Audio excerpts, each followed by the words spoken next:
Number system की इस class में हम लोग समझेंगे क्लासिफिकेशन ऑफ नंबर्स या फिर संख्याओं के वर्गीकरण को। सबसे बेसिक टॉपिक इसको माना जाता है पूरे मैथ्स में। इसी को बेस बना के आगे की सारे जो भी चैप्टर्स है वो बन रहे होते हैं। संख्याओं के कई प्रकार होते हैं और इनका उपयोग भी हम लोग आगे चल के जब जैसे जैसे मैथ्स को आगे बढ़ाएंगे तो वहां पे हम लोग इसको देखते जाएंगे, समझते जाएंगे। तो सबसे पहले जरूरी है कि इनके सारे प्रकार देख लें। इनके साथ जो बेसिक चीज़ है जैसे इनको जोड़ना, घटाना, गुणा, भाग करना, या फिर जो भिन्न रहते हैं उनको आपस में किस तरह से जोड़ते, घटाते या गुणा या भाग करते हैं, वो सारे बेसिक वाले पार्ट हम लोग इस वाले कंसेप्ट लेक्चर में कवर करेंगे। तो वर्गीकरण की अगर बात करें, संख्याओं के क्लासिफिकेशन की बात करें, तो उसको रिवाइज करने के लिए सबसे बढ़िया है ये वाला जो डायग्राम बना हुआ है। तो जो भी संख्या आप सोच सकते हो, 1 2 3 4 -1 -2 2.5 5/2 2/3, जो भी संख्या आप सोच सकते हो वो सारी की सारी आती है अपनी वास्तविक संख्याएं या रियल नंबर्स की कैटेगरी के अंदर। अब इसके अंदर दो अलग अलग हिस्से हो जाते हैं। पहला होता है रैशनल नंबर्स, परिमेय संख्याएं, और दूसरा हिस्सा होता है इररेशनल नंबर, अपरिमेय संख्याएं। जो परिमेय संख्या है उसके अंदर भी बहुत सारे इसमें 3 4 प्रकार होते हैं। इनको हम लोग एक एक करके देख लेते हैं। सबसे छोटे वाले प्रकार की अगर बात करें यहां पर, तो वो है नेचुरल नंबर्स या फिर प्राकृत संख्याएं, जो भी गिनते समय हमें काम आती हैं ना, नेचुरली जो हम लोग काउंट करते हैं, 1 2 3 4 5 6 7 8, इस तरह की जो संख्याएं होती है वो कहलाती है प्राकृत संख्याएं। इनकी शुरुआत 1 से होती है। अगर इन्हीं संख्याओं में आप शून्य को मिला दो तो वो बन जाएगा आपका पूर्ण संख्याएं या फिर होल नंबर्स। तो होल नंबर्स में 0 1 2 3 इस तरीके से ये आगे चलती हैं। इन पूर्ण संख्याओं में अगर हम माइनस वाले जो अंक हैं उनको भी जोड़ दें, जैसे -1 -2 -3 -4, तो ये बनाता है हमारा इंटीजर्स या फिर पूर्णांक। इन पूर्णांकों में अगर हम दशमलव वाले या फिर जो अपने भिन्न वाले फ्रैक्शन वाले जो नंबर होते हैं, संख्याएं होती हैं, उनको भी अगर हम जोड़ दें, जैसे 1.5 माइनस का 1.5 3/2 5/3, अगर उनको भी जोड़ दें तो वो हमारी बन जाती है परिमेय संख्याएं। एक के अंदर एक ये इस तरह से बनी होती है ना, जैसे किचन में डब्बे होते हैं, एक के अंदर एक, जो आजकल दिखते हैं, फैशन में चल रहे हैं जो, उसी तरीके का ये है। तो अगर परिमेय संख्याओं की बात करें तो सबसे बड़ा डब्बा ये है।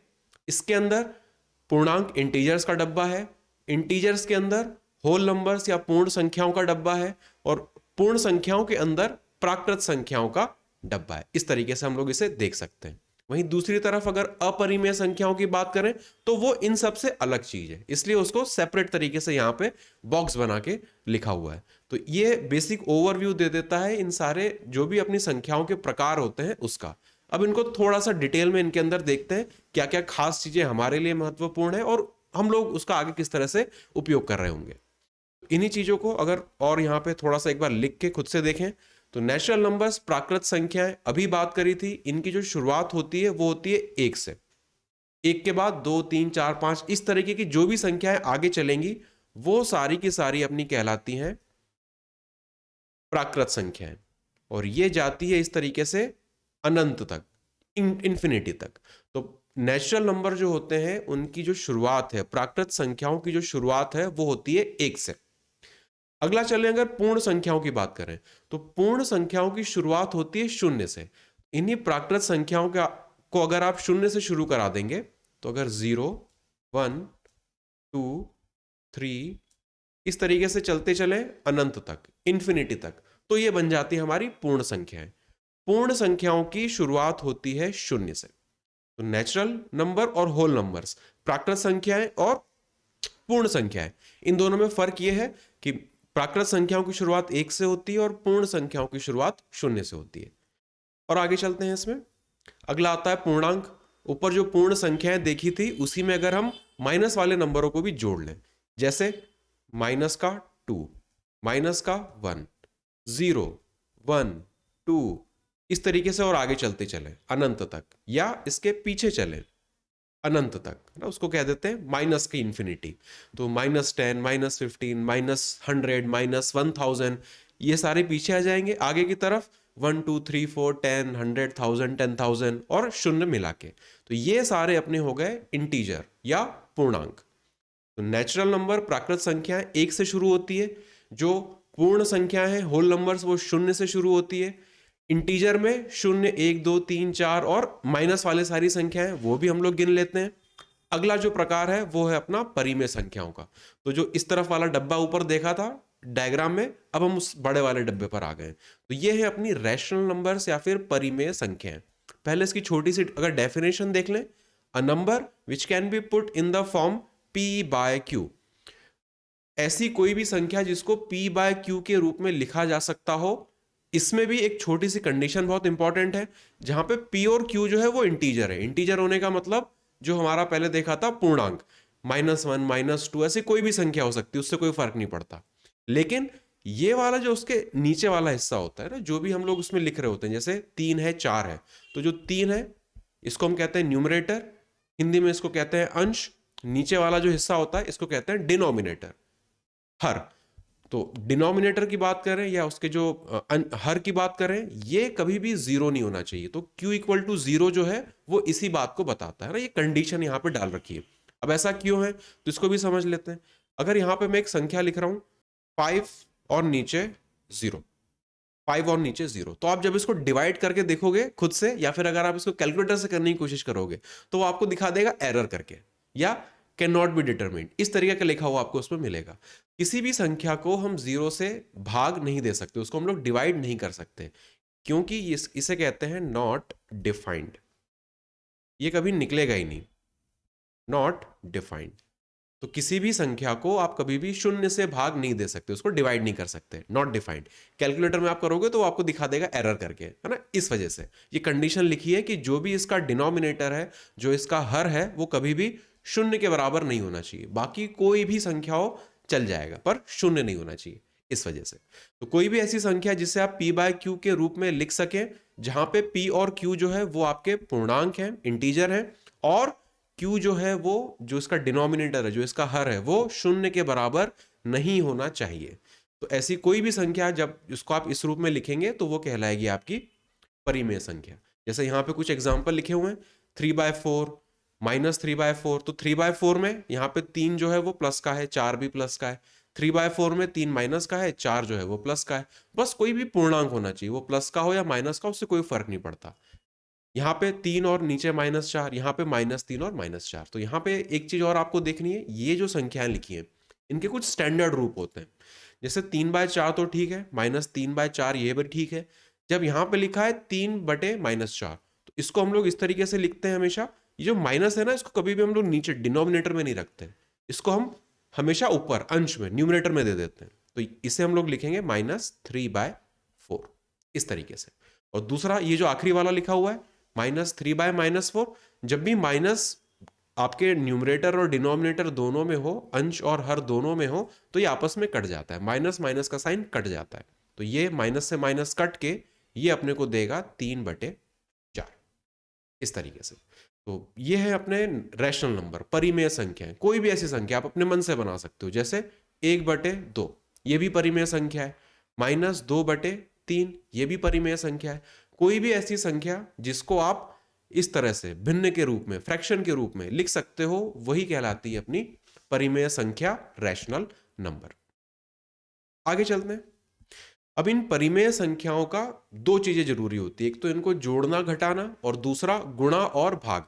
बार बार ये चीजें हमें करनी पड़ेगी। आगे जो भी हम लोग सवाल सॉल्व करेंगे, कोई भी चैप्टर का आप सवाल उठा के देखो, ये सारी बिल्कुल बेसिक चीज मानी जाती है, करना ही पड़ता है उसके अंदर में। तो इसको अभी से देख लेते हैं क्या नियम होते हैं, किस तरीके से हम लोग इसको कर रहे होते हैं। तो परिमेय संख्याओं का योग और घटाव, addition and subtraction of rational numbers. पहला वाला एग्जांपल दिया हुआ है, इस तरीके के भिन्न लिखे हुए हैं, उनको अपने को जोड़ना है, फ्रैक्शन से उनको अपने को जोड़ना है। 2/7, 6/7। सबसे पहले आप यहां पर देखते हैं कि इनके हर में, इनके डिनोमिनेटर में क्या संख्याएं लिखी हैं। अगर हर में, डिनोमिनेटर में समान संख्याएं लिखी हों, जैसे दोनों में 7-7 लिखा है, तो यहां पे आप कैसे लिखोगे, इनका आप एलसीएम ले लेते हो। तो 7 और 7 का एलसीएम, जो लघुत्तम समापवर्त होता है, वो 7 ही रहेगा। तो ये हो गया 7, और ऊपर जो अंश है, जो न्यूमरेटर है, उसको आप जोड़ लोगे। तो 2 + 6, 2 + 6, 2 और 6 8, और नीचे 7। तो इसका उत्तर हो जाएगा 8/7। दूसरा एग्जाम्पल, अब यहाँ पे ये प्लस माइनस साइन में कई बार स्टूडेंट से गलती होती है, तो इस चीज को क्लियर करने के लिए मैंने यहाँ पे कुछ एग्जाम्पल्स लिखे हुए हैं। तो यहाँ की अगर बात करें, सबसे पहले हम लोग हर को देखते हैं, डिनोमिनेटर को देखते हैं। दोनों में 7 है, इसका मतलब जो उत्तर आएगा उसके भी नीचे 7 होगा। अब जो ऊपर अंश है उसको हम लोग आपस में जोड़ लेंगे, तो ये तो 4 है, ऐसा का ऐसा आ जाएगा। यहाँ पे प्लस है और कोष्टक के अंदर ब्रैकेट के अंदर -6 है, तो माइनस और प्लस गुणा होके अपने को हमेशा माइनस देता है, तो यहाँ पे होगा -6। 4 -6 ये अपने को देगा -2 और नीचे में 7। ये इसका उत्तर हो गया। और एग्जांपल देखते हैं, -2/7 माइनस फिर से ब्रैकेट के अंदर -6/7। तो यहां पे सबसे पहले डिनोमिनेटर हर को देखेंगे, दोनों में समान है तो उसको ऐसा का ऐसा यहां पे लिख लेंगे। पहला वाला है -2, तो यहां पे लिखेंगे -2। दूसरा वाला -6 है लेकिन उसके बाहर कोष्टक के बाहर भी माइनस लगा है, तो ये वाला माइनस इस वाले माइनस से गुणा होकर उसको प्लस बना देगा, तो यहां पर हमें लिखना पड़ेगा +6। कुल मिला के ये अपना बन जाएगा 4/7। अगला एग्जांपल -2/3 माइनस, और यहां कोष्टक के अंदर भी -6/7। सबसे पहले अगर यहां पे डिनोमिनेटर देखें, हर को देखें, तो यहां पे 7 यहां पे 3 अलग अलग है। जब भी अलग अलग होता है तो हम लोग क्या करते हैं, इन दोनों को गुणा करके नीचे लिख लेते हैं 3 × 7, या कहें दोनों का हम लोग एलसीएम ले लेते हैं, तो 3 × 7 का एलसीएम 21 हो जाएगा। उसको 3 × 7 करके भी लिख सकते हैं, आप चाहो तो यहाँ पे 21 भी लिख दो, कोई फर्क नहीं पड़ता उससे। ये तो आपने जो भी उत्तर आएगा उसका यहाँ पे हर लिख लिया, डिनोमिनेटर लिख लिया। अब इस 3 से पहले आप इस 21 को डिवाइड करोगे, तो 21 को आप 3 से डिवाइड करोगे 7 आएगा, जो आया उसको आप इसके अंश में न्यूमरेटर में मल्टीप्लाई कर दोगे, तो 7 आया था, 7 को आप -2 में गुणा करोगे, 7 × -2 देगा आपको -14। फिर यहां पे माइनस है और यहां पर भी माइनस है, तो ये वाला माइनस इससे गुणा होके उसको प्लस बना देगा, तो प्लस। अब 7 को आप 21 को आप 7 से डिवाइड करोगे, बचेगा 3, 3 को आप ऊपर वाले में गुणा कर दोगे, तो 3 को 6 में गुणा करें वो देगा अपने को 18, तो 18 -14 है, ये अपने को देगा 4, नीचे हो जाएगा 21, तो इसका उत्तर हो गया 4/21।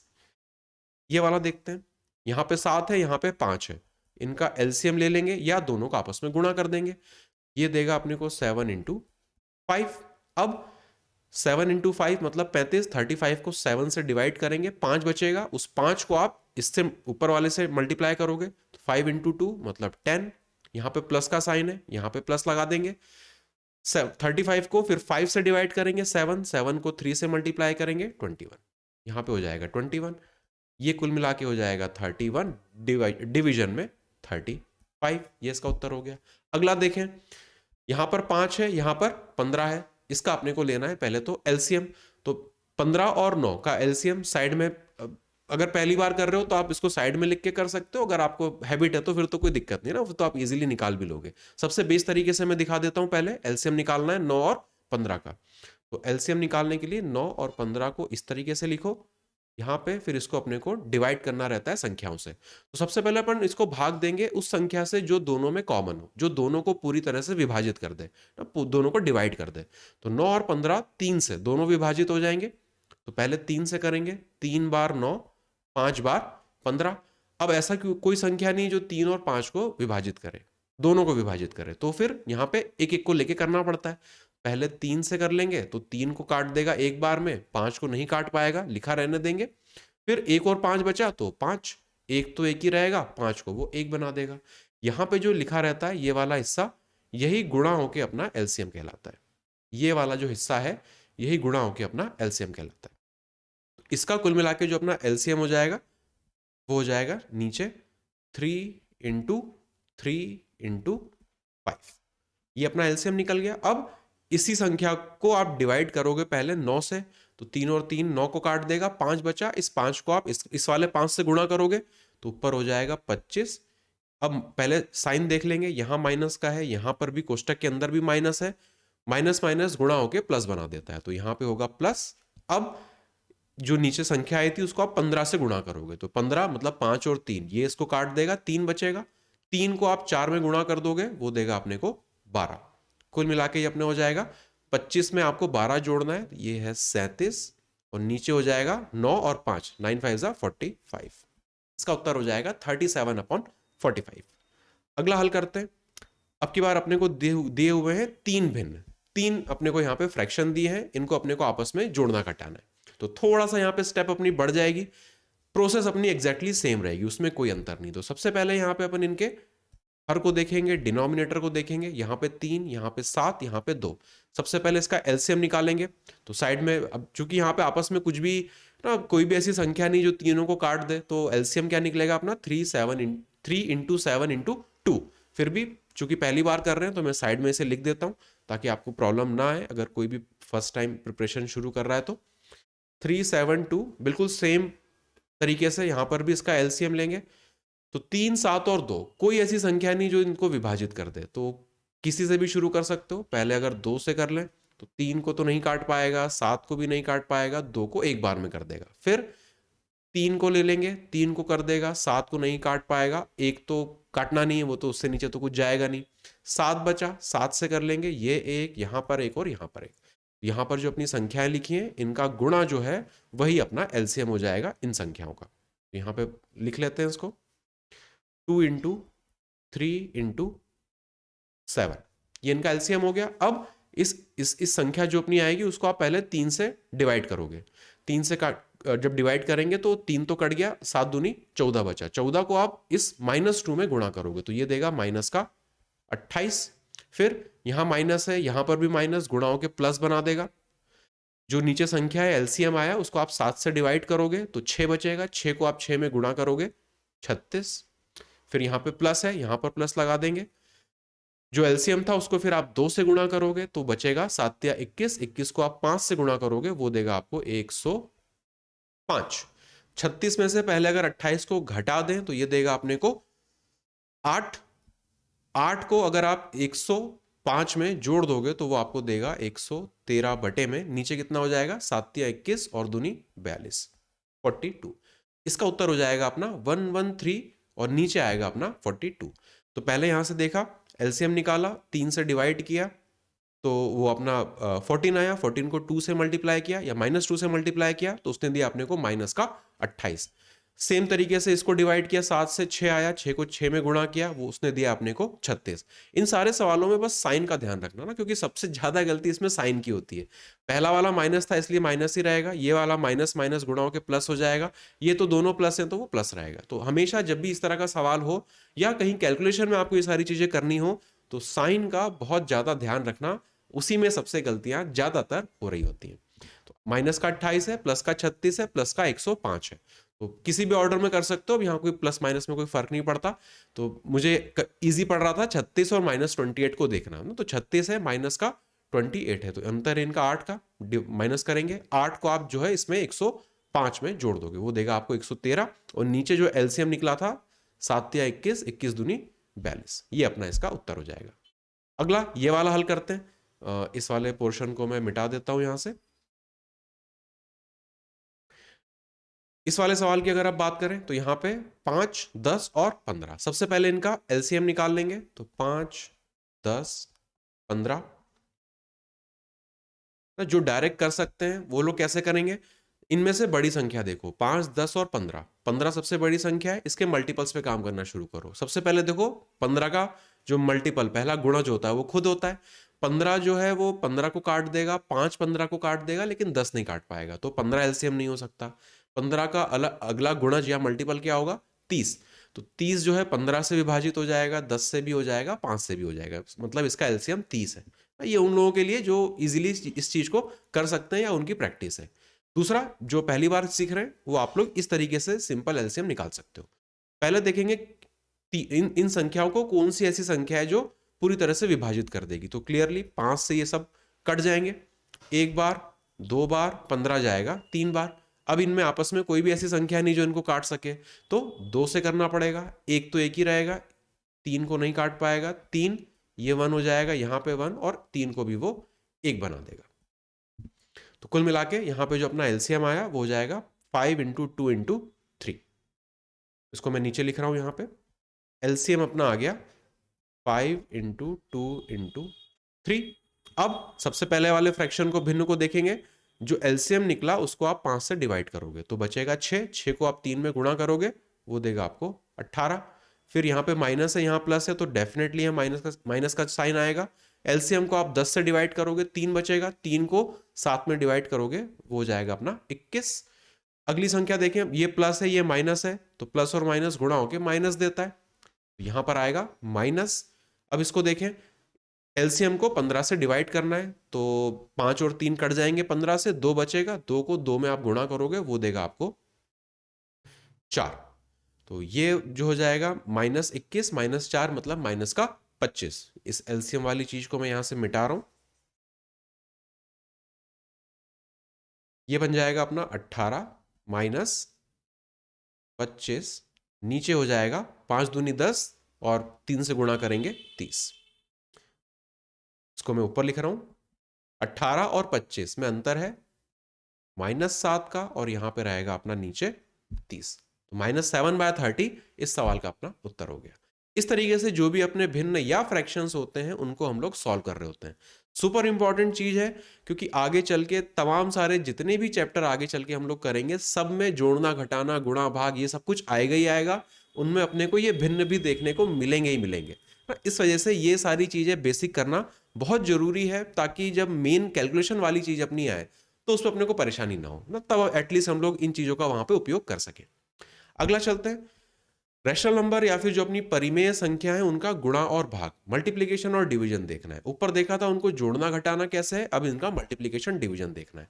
तो सबसे पहले अगर गुणा करने की बात करें, जैसे ये वाला एग्जांपल लिखा हुआ है, तो अंश का अंश में गुणा होता है और हर का हर में गुणा होता है। न्यूमरेटर को न्यूमरेटर से मल्टीप्लाई करते हैं, डिनोमिनेटर को डिनोमिनेटर से मल्टीप्लाई करते हैं, और इनको आपस में हम लोग हल भी कर सकते हैं। जैसे ये गुणा में है तो इसको हम लोग किस तरह से लिख सकते हैं, 3 मल्टीप्लाई बाय 2, नीचे 7 मल्टीप्लाई बाय 9।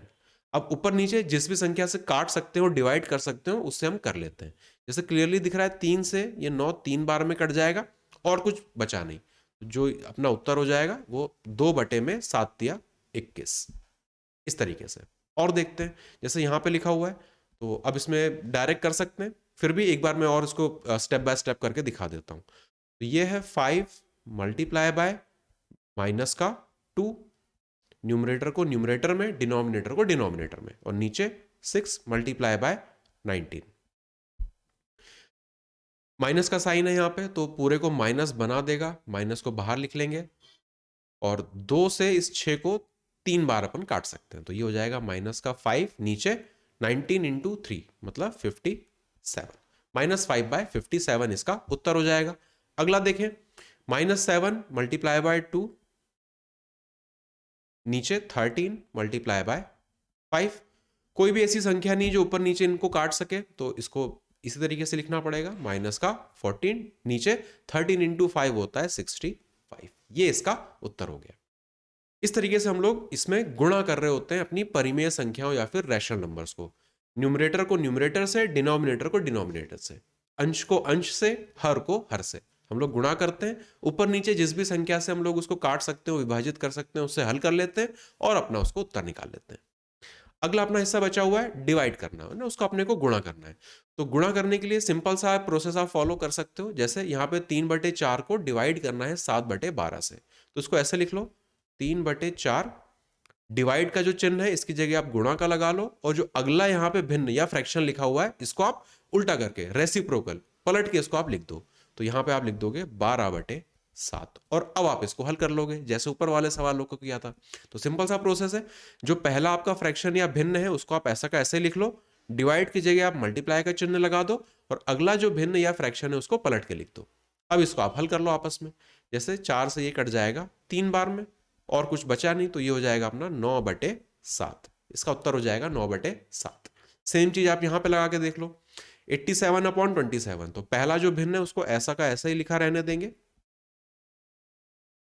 यहां पे डिवाइड की जगह मल्टीप्लाई का चिन्ह लगा लेंगे, और अगला जो है इसको पलट के लिख देंगे। तो ये हो जाएगा अपना 18 अपॉन, माइनस का नीचे 29 लिखते हैं, लेकिन ऊपर हमने देखा था माइनस कभी भी हम लोग हर में नहीं रखते, उसको हम लोग अंश में दे देते हैं। तो ये हो जाएगा अपना नीचे 29। इस तरीके से हम लोग इसको लिखेंगे।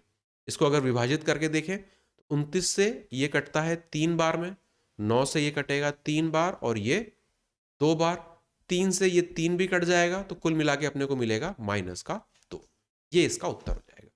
इस तरीके से हम लोग गुणा या भाग कर रहे होते हैं परिमेय संख्याओं या अपने रैशनल नंबर्स को। तो मल्टीप्लिकेशन तो ठीक है, अंश का अंश में, हर का हर में, लेकिन जब डिवाइड करने की बात आती है तो यहां पर जो डिवाइड का चिन्ह है उसको उसकी जगह हम लोग लिखते हैं मल्टीप्लाई का चिन्ह, और अगला जो भिन्न या फ्रैक्शन है उसको हम लोग पलट के लिख देते हैं और फिर उसके बाद आपस में उसको हल कर देते हैं। आगे चलते हैं। फ्रैक्शंस, भिन्न की बात करें तो ऊपर हमने देखे थे जिस भी संख्या को आप p बाय q इस रूप में आप लिख सको, है ना, तो वही अपने भिन्न भी होते हैं और उसी को हम लोग परिमेय संख्याएं भी बोलते हैं। तो भिन्न में ऊपर जो होता है इसको कहते हैं न्यूमरेटर, अंश, और नीचे वाला जो हिस्सा होता है इसको कहते हैं डिनोमिनेटर, हर। अब फ्रैक्शंस की अगर बात करें तो इसमें ना दो चीजें अपने को समझनी है। सबसे पहले लोएस्ट फॉर्म या निम्नतम जो उसका रूप होता है, इसका क्या मतलब होता है, जैसे कभी आप सवाल हल करो और आपको उसमें ना कैलकुलेशन इस तरह का आ जाए 18/27, तो आप इसको 18/27 नहीं लिखा रहने दोगे, इसको आप और हल करोगे। जिन संख्याओं से ये दोनों आपस में कट जाते हो आप इसको और उससे डिवाइड या उससे विभाजित आप करोगे, जैसे 18 और 27, 3 से ये दोनों विभाजित हो जाएंगे, तो 18 को 3 से विभाजित करेंगे 6, 27 को 3 से विभाजित करेंगे 9, अभी भी ये 3 से हो सकते हैं, इसको 2 से, इसको 3 से, डायरेक्ट दिखता तो 9 से 18 दो बार में जाता है, 27 3 बार में जाता है, तो कुल मिला के ये अपना होगा 2/3। 18/27 ना लिख के उसको हमेशा हमेशा हम लोग लिखेंगे 2/3 के रूप में, इसी को कहते हैं लोएस्ट फॉर्म या फिर निम्नतम रूप। अब इस 2/3 को और हम किसी संख्या से नहीं काट सकते, है ना, तो ये हो जाता है अपना निम्नतम रूप। सेम लॉजिक यहां पर लगाएं, 25 है और नीचे 35 है, और माइनस किसके साथ लगा है, 35 के साथ लगा है ना, तो कभी भी हर में हम लोग माइनस नहीं रखते हैं, हमेशा हम लोग अंश को दे देते हैं। दूसरा, दोनों संख्याएं 5 से विभाजित होंगी, ये 5 और ये 7 बार, तो अपना उत्तर यहां पे हो जाएगा -5/7। इस वाले की अगर बात करें, 2 से विभाजित कर सकते हैं दोनों को, ये 18 बार और ये 7 बार, तो कुल मिला के अपना उत्तर हो जाएगा -18 और नीचे 7।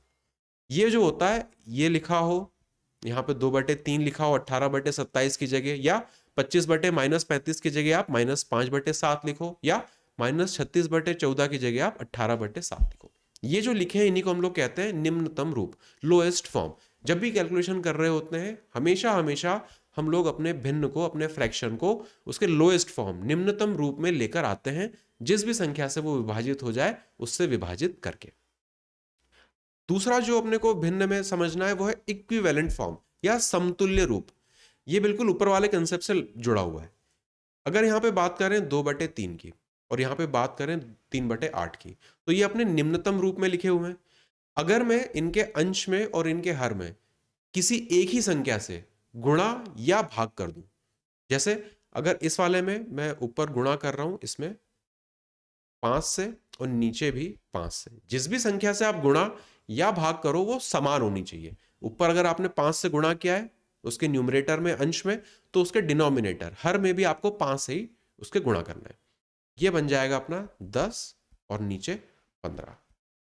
ये कहलाते हैं समतुल्य रूप। या फिर अगर इसमें 5-5 के बजाय अगर मैं 3-3 से गुणा करता, अगर 3-3 से गुणा करते तो वो अपने को क्या देता, ऊपर देता 6 और नीचे देता 9। तो ये आपस में जो है इनको अपन कहते हैं समतुल्य हैं, या फिर आपस में जो है ये इक्विवेलेंट फॉर्म है। तो आप 2/3 लिखो या 10/15 लिखो या 6/9 लिखो, ये सारे के सारे जो है समतुल्य हैं। क्यों? क्योंकि 6 और 9 को आप फिर से हल करोगे, इसको आप 3 से विभाजित करोगे 2/3 मिल जाएगा। 10 और 15 इसको 5-5 से आप विभाजित करोगे, डिवाइड कर दोगे, फिर से 2/3 मिल जाएगा। तो ये आपस में जो होते हैं इनको हम लोग कहते हैं समतुल्य रूप।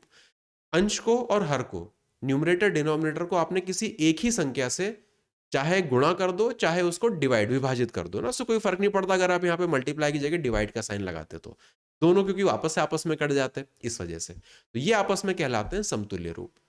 दूसरा 3/8 को अगर देखें, अगर ऊपर मैं इसको 2 से गुणा कर दूं, नीचे भी 2 से गुणा कर दूं, तो इसका समतुल्य दूसरा रूप क्या बन जाएगा, ऊपर हो जाएगा 6, नीचे हो जाएगा 16। अगर ऊपर नीचे 3-3 से गुणा कर देते, अगर ऊपर नीचे 3-3 से गुणा कर देते, ऊपर भी 3 से नीचे भी 3 से, तो वो अपना रूप जो है वो बन जाता 3×3 = 9 ऊपर और 8×3 = 24 वो नीचे। तो यहां पर भी अगर देखें 3/8 लिखा हो या 6/16 लिखा हो या 9/24 लिखा हो, ये आपस में क्या है, ये समतुल्य है, क्योंकि किसी एक ही संख्या से आपने उसके अंश और हर को गुणा या भाग किया है। तो ये इसका कंसेप्ट है अपने भिन्न का या अपने जो फ्रैक्शंस है उनका। तो दो चीजें समझनी है। पहली, जब भी हम लोग सवाल हल कर रहे होते हैं तो वहां पे हमेशा जो भी संख्या आती है भिन्न के रूप में, उसको हम लोग उसके निम्नतम रूप में, लोएस्ट फॉर्म में हम उसको रखते हैं। दूसरा, कभी कुछ सवालों में हमको ना ये पद्धति अपनानी पड़ेगी आगे चल के, जब हम लोग मिक्सचर, एलिगेशन या रेशो, प्रपोर्शन, अनुपात वाले जब सवाल करेंगे तो वहां पे इस चीज को, हमें इस पद्धति को अपनाना पड़ेगा कि कोई अनुपात अपने को दिया होगा, उसके अंश और हर में हम लोग किसी संख्या से गुणा करके उसको बढ़ा रहे होंगे ना, उसके समतुल्य रूप को निकाल रहे होंगे, क्योंकि उससे कैलकुलेशन करना आसान हो जाता है कुछ केसेस में। तो उस चीज के लिए समझना जरूरी है कि जब भी आप किसी संख्या के अंश और हर में किसी एक ही संख्या से गुणा या भाग करते हैं, तो जो आपका भिन्न है या जो आपका फ्रैक्शन है, उसमें कोई बदलाव नहीं होता। आप इसको फिर से हल करोगे काट पीट के, वापस वो आपको 2/3 दे देगा। यही चीज यहाँ पे नीचे नोट में लिखी हुई है। यदि किसी भिन्न के अंश और हर दोनों में समान संख्या से, ये बहुत जरूरी है कि एक ही संख्या से करो, ऐसा ना हो कि अंश में 2 से गुणा कर दिया और हर में 3 से गुणा कर दिया ना, तो ये गड़बड़ बात हो जाएगी। अंश और हर, न्यूमरेटर और डिनोमिनेटर में आपको सेम नंबर, समान संख्या से आपको गुणा या भाग करो, या तो दोनों में गुणा करो या दोनों में भाग करो, इस तरीके से, और समान संख्या से करो, तो भिन्न का मान नहीं बदलता। जो फ्रैक्शन है उसकी वैल्यू में कोई चेंज नहीं आता, कोई परिवर्तन नहीं आता। ये ना, ये बेसिक कंसेप्ट है। इसको हम लोग आगे जब बड़े बड़े चैप्टर करेंगे, सवाल करेंगे, वहां पे इसका हम लोग उपयोग करेंगे। आगे चलते हैं। अगला आता है अपना डेसिमल्स। डेसिमल्स का मतलब होता है अपना दशमलव। 2.5, 3.5, -1.5, 2.3, इस तरीके से जब भी इस रूप में जब हम लोग किसी संख्या को लिखते हैं तो वो कहलाता है अपना डेसिमल। अब इस डेसिमल में 3 प्रकार अपने बन सकते हैं, तो सबसे पहले उसको अपन एक एक करके देख लेते हैं। सबसे पहला आता है टर्मिनेटिंग डेसिमल, या फिर हिंदी में कहते हैं 7 दशमलव। 7 दशमलव का क्या मतलब होता है? टर्मिनेट होते हैं, मतलब कहीं पर जाके खत्म होते हैं। खत्म होने का मतलब, आप कभी भी 12 को 5 से डिवाइड करोगे जब, तो उसका उत्तर आएगा आपका 2.4। 2.4, तो दशमलव लगने के बाद एक ही संख्या लिखिए, है ना, मतलब 4 आने के बाद विभाजन अपना पूरा हो गया, इसलिए इसको कहते हैं टर्मिनेटिंग, कि दशमलव के बाद संख्याएं जो हैं वो कुछ समय बाद जाके रुक जाती हैं, मतलब जो जो अपना विभाजन है वो पूर्ण हो जाता है। खुद से आप करके देखोगे, 12 को 5 से डिवाइड करोगे, आपको 2.4 मिलेगा, बस। 4 के आगे कोई भी आपको अंक लिखा हुआ नहीं मिलेगा। दूसरा, -27/25, इसको जब आप डिवाइड करोगे तो आपको मिलेगा माइनस का 1.08, तो दशमलव के बाद 0 और फिर 8, और 8 के बाद कुछ भी नहीं। 13 को 4 से डिवाइड करोगे 3.25, 5 के बाद कोई अंक नहीं लिखा हुआ है। इस तरीके से दशमलव के बाद जब अंक कुछ अंकों के बाद रुक जाते हैं ना, उसके बाद रिपीट नहीं होते हैं या फिर दूसरे अंक नहीं आते हैं, तो उसको हम लोग कहते हैं टर्मिनेट हो जाना, कि इस अंक के बाद जो अपना डिवीजन, जो विभाजन था वो कंप्लीट हो गया ना, टर्मिनेट हो गया, खत्म हो गया। इसको कहते हैं टर्मिनेटिंग डेसिमल या 7 दशमलव। अब इसमें भी ना कुछ बेसिक लॉजिक चल रहा होता है कि कब वो जो है वो खत्म होगा, कब नहीं होगा, कब रिपीट होते ही चला जाएगा, इस तरीके के तो अलग अलग प्रकार होते हैं। तो यहाँ पे सबसे पहले अगर आप ध्यान से देखें, नीचे क्या था, आपने किससे भाग दिया था? 5 से। यहां पे आपने किससे भाग दिया था? 25 से। यहां पे आपने किससे भाग दिया था? 4 से। एक और संख्या अपने मन से लिख लेते हैं, जैसे एक और जो संख्या रहेगी, मान लो कि 32 लिखा है, उसको आप 10 से डिवाइड करोगे तो ये हमेशा आपको क्या देगा? 3.2। अब यहां पे एक चीज आप नोटिस करना, यहां पे आपने 5 से विभाजित किया, यहाँ 25 से विभाजित किया, यहाँ 10 से विभाजित 4 से विभाजित किया, और यहाँ पे 10 से विभाजित किया ना। तो ये छोटा सा नोट लिखा है, पहले इसको पढ़ लो, फिर मैं आपको इसको एक्सप्लेन कर देता हूँ। परिमेय संख्याओं के हरों में, परिमेय संख्या मतलब जिसको भी आप p/q के फॉर्म में लिख सकते हो, जैसे 12/5, 27/25, 13/4, ये सब कुछ ना, तो ये परिमेय संख्या है, रैशनल नंबर है, के हरों में इनके डिनोमिनेटर अपने को देखने होते हैं। तो यहाँ पे 5, 25, 4 और 10 के हरों में केवल 2 तथा 5, अथवा दोनों 2, 5, या तो ये हो या इनके गुणज हो या इनके गुणांक हो। जैसे यहाँ पे केवल 5 था, यहाँ पे 5 गुणा 5 था, यहाँ पे 2 गुणा 2 था, यहाँ पे 2 गुणा 5 था।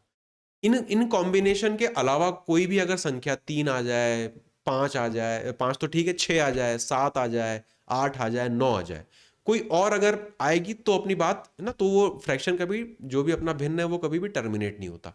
टर्मिनेट होने के लिए कंडीशन क्या है? जो भी आपका हर है, जो आपका डिनोमिनेटर है, उसमें 2 या 5 या इन दोनों के कॉम्बिनेशन की कोई संख्या होनी चाहिए। 25 हो जाए, 125 हो जाए, 10 हो जाए, 20 हो जाए ना। अगर 30 को नहीं लिख सकते क्योंकि 30 में 3 आता है, तो केवल 2 और 5 के कॉम्बिनेशन की संख्याएं होनी चाहिए। वो अगर अंश में, सॉरी, हर में आती है, डिनोमिनेटर में आती है, तो हमेशा हमेशा जब आप उसको डिवाइड करोगे संख्याओं को, तो वो आपको हमेशा टर्मिनेटिंग डेसिमल या फिर 7 दशमलव आपको देगा। ये हुआ ये हुआ अपना पहला प्रकार। तो डेसिमल्स के अंदर 3 प्रकार होते हैं ना। पहला अपने देखा टर्मिनेटिंग, दूसरा आएगा non terminating repeating. Non terminating repeating decimal Hindi में बोलते हैं असांत आवर्ती दशमलव। तो पहला लिखा हुआ है नॉन टर्मिनेटिंग, कि वो खत्म नहीं होगा, चलते ही जाएगा, चलते ही जाएगा, अंक उसके आगे आते चला जाएगा। दूसरा रिपीटिंग, तो पहला पहला हिस्सा है नॉन टर्मिनेटिंग, कि एक तो वो खत्म नहीं होगा, दूसरा रिपीटिंग, रिपीट होती जाएगी, संख्याएं कुछ समय के बाद रिपीट होती चली जाएंगी ना, तो इसको कहते हैं अपन आवर्ती डेसिमल्स, इस तरह के। फॉर एग्जांपल 7 को अगर आप 3 से विभाजित डिवाइड करके देखोगे तो 2.333, ये डैश डैश लगे होने का मतलब 3 रिपीट होता ही चला जाएगा, अनंत तक 3 रिपीट होता चला जाएगा। खुद से डिवाइड करके आप देखना अपनी कॉपी में, आप पाओगे कि वो 3 खत्म ही नहीं होगा, 2.33333 ऐसे करके चलता चला जाएगा, है ना। तो इसको कहते हैं पहला तो नॉन टर्मिनेटिंग, कि ये 3 खत्म नहीं हो रहा कहीं पे जाके, चलते ही चला जा रहा है। दूसरा रिपीटिंग, कि वो रिपीट हो रहा है। तो पहला हिस्सा है नॉन टर्मिनेटिंग, खत्म ना होना, दूसरा हिस्सा है रिपीट होना, संख्या रिपीट होनी चाहिए, जैसे यहाँ पे 3 3 रिपीट होता जा रहा है। फिर अगर 2/7 को देखें तो इसको अगर आप डिवाइड करके देखोगे, कैलकुलेटर से करके इसको देख लेना, तो 0.285714, यहां तक तो कुछ भी रिपीट नहीं हो रहा, लेकिन इसके बाद रिपीट होना शुरू हुआ। 2857 था, फिर आगे 14 आता, फिर 285714, 285714, 285714, इस तरीके से वो चलता चला जाता। तो ये वाला जो हिस्सा है ना, एक तो ये नॉन टर्मिनेटिंग दिख रहा है, चलता चला जाता, दूसरा रिपीटिंग। तो जरूरी नहीं केवल एक या दो ही संख्याएं रिपीट हो, कितनी भी संख्याएं रिपीट हो सकती। यहाँ पे एक एक संख्या रिपीट हो रही थी, यहाँ पे 1 2 3 4 5 6, 6 संख्या रिपीट हो रही है, कि 2 8 5 7 1 4 ये आया, फिर 2 8 5 7 1 4, फिर 2 8 5 7 1 4, इस तरीके से रिपीट होना। क्लियर है। दूसरा 5/11 को अगर देखें, इसको आप डिवाइड करके देखोगे तो 0.454545, और ये आगे इस तरह से डॉट डॉट ये भी लगा होना चाहिए ना, ये रिपीट होगी, रिपीट होती चली जाएगी, खत्म नहीं होगी। तो एक तो नॉन टर्मिनेटिंग है, असांत है, खत्म नहीं हो रही, दूसरा रिपीटिंग है, आवर्ती है। यहाँ पे 4 5 बार बार बार बार रिपीट होता जा रहा है। इनको हम कहते हैं non terminating repeating. Non terminating खत्म भी नहीं हो रहे, लेकिन कुछ अंक हैं जो कुछ समय के बाद रिपीट होना शुरू हो जा रहे हैं। ये हुआ अपना दूसरा प्रकार। अब इसमें जो पहला वाला प्रकार देखा था, उसमें उनके जो हर थे, उनके डिनोमिनेटर थे, उसमें 2 या 5 या इनके कॉम्बिनेशन की कोई संख्या होनी चाहिए। इनके कॉम्बिनेशन के अलावा अगर कोई संख्या आ जाएगी तो वो अपने को ये वाली चीज देगी, नॉन टर्मिनेटिंग रिपीटिंग वाली चीज देगी। जैसे नोट में आप देख लो, उन स्थितियों में जहां पर हर मतलब डिनोमिनेटर के गुणनखंड फैक्टर जो है वो 5, 2 और 5 के अतिरिक्त कुछ भी हो, जैसे यहाँ पे 3 था, यहाँ पे 7 था, यहाँ पे 11 था। अगर किसी संख्या को आप 30 से डिवाइड करके देख लो, किसी संख्या को आप 14 से डिवाइड करके देख लो, किसी संख्या को आप 15 से डिवाइड करके देख लो, तो आप पाओगे कि हमेशा वो एक तो नॉन टर्मिनेटिंग होगी, दशमलव के बाद अंक चलती चले जाएंगे, दूसरा रिपीटिंग होगी, कुछ अंक के बाद वो चीज रिपीट होती चली जाएगी। हो सकता है एक एक अंक रिपीट हो सकता है जैसे यहाँ पे 6 6 अंक रिपीट हो रहे हैं, यहाँ पे 2 2 अंक रिपीट हो रहे हैं, किसी में 3 3 अंक रिपीट होंगे, इस तरीके से। ये हुआ अपना दूसरा प्रकार, कि जब भी इनके हर में, इनके डिनोमिनेटर में 2 या 5 या 2 और 5 के कॉम्बिनेशन की कोई संख्या के अलावा कुछ भी आ जाए, तो वो अपने को देगा ये दूसरा वाला प्रकार। अब चलते हैं तीसरे वाले प्रकार में। एक मिनट, इसको मिटा दूं, अजीब सी लाइन आ गई।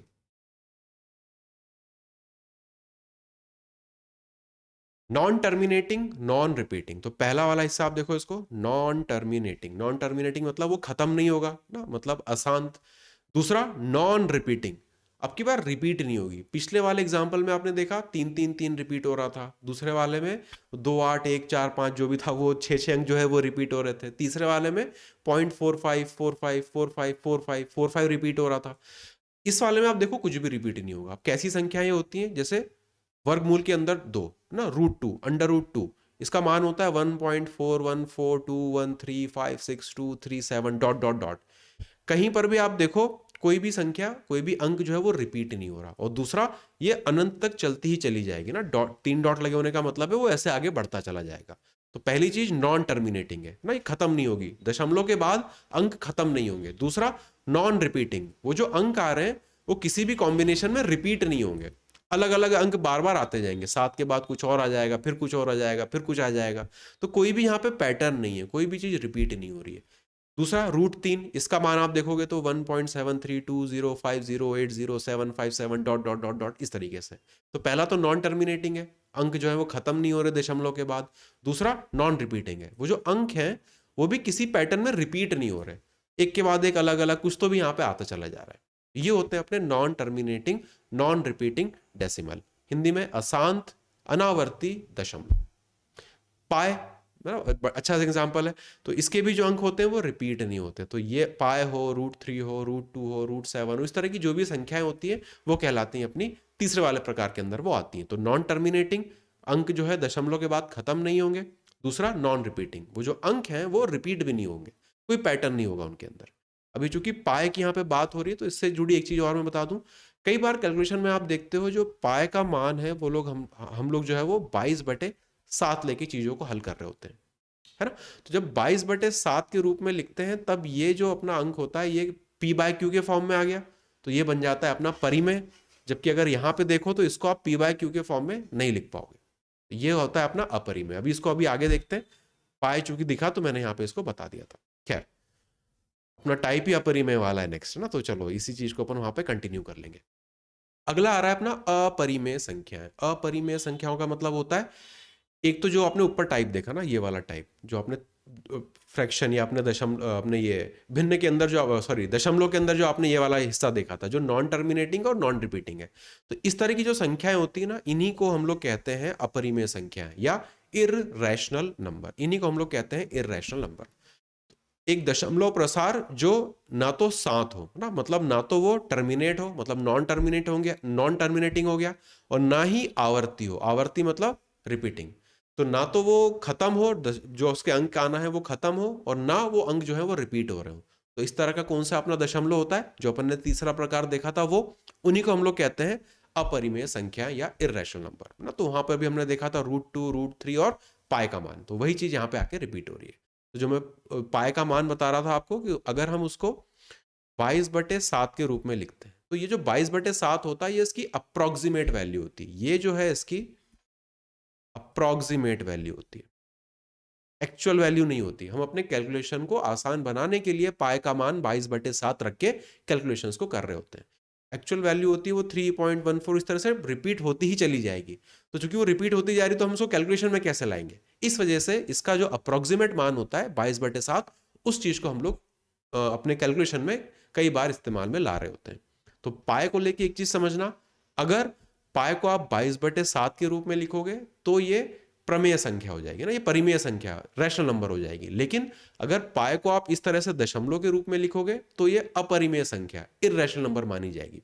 इसलिए पाए जो है वो थोड़ा सा अपने लिए एक इंटरेस्टिंग सी चीज हो जाती है। खास कोई परीक्षा में कोई आपसे ये चीज नहीं पूछेगा कि बताओ पाए जो है वो परिमेय है या अपरिमेय है, लेकिन कभी भी ना सॉल्व करते समय आपको कभी ऐसा लगे यार कि इसको तो 22/7 लिख लिया तो इसको अपरिमेय संख्या में क्यों डाला है, तो उसका कारण ये है कि पाए का मान जब भी आप 22/7 के रूप में लिखोगे तो ये परिमेय संख्या अपन इसको मानेंगे।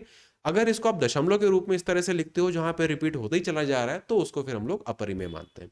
तो पाए जो है दोनों की लिस्ट में अपना आ जाता है, अगर आप उसको इस तरह से लिखो तो परिमेय, इस तरह से लिखो तो अपरिमेय। वैसे अगर पाए को देखो तो अपने आप में हमेशा अपरिमेय ही माना जाएगा, ये तो हम अपनी सुविधा के लिए ना, अप्रोक्सीमेशन के लिए उसको इस तरीके से लिख रहे होते हैं। क्लियर है। तो ये अपने सारे के सारे थे जो अपने प्रकार होते हैं अपनी संख्याओं के। तो इसी चीज को आप यहाँ पे सिंपल से टेबल के रूप में आप देख सकते हो। इरेशनल नंबर अपरिमेय देखा था √2, √3 पाए, तो वो अपनी अपरिमेय की कैटेगरी में आ जाता है। रैशनल की बात करें तो दशमलव हो या फिर जो अपना भिन्न हो या फिर 0, 1, 2 माइनस वाली संख्या है वो सारी की सारी इसके अंदर आती हैं। इंटीजर पूर्णांक में -0, 1, 2 ये सारी संख्याएं जाती हैं। पूर्ण संख्याएं होल नंबर के अंदर शून्य से लेके अनंत तक जाती है, और जो प्राकृत संख्या होती है उनकी शुरुआत 1 से होती है। ये है अपना बेसिक कंसेप्ट जो नंबर सिस्टम के लिए इंपॉर्टेंट है, सबसे बेसिक चीज मानी जाएगी। अब इन्हीं से चीजें उठा के और जो इंपॉर्टेंट बेसिक कंसेप्ट होते हैं या इन पर बनने वाली जो चीजें होती हैं उनको हम लोग देखेंगे अगली क्लास में।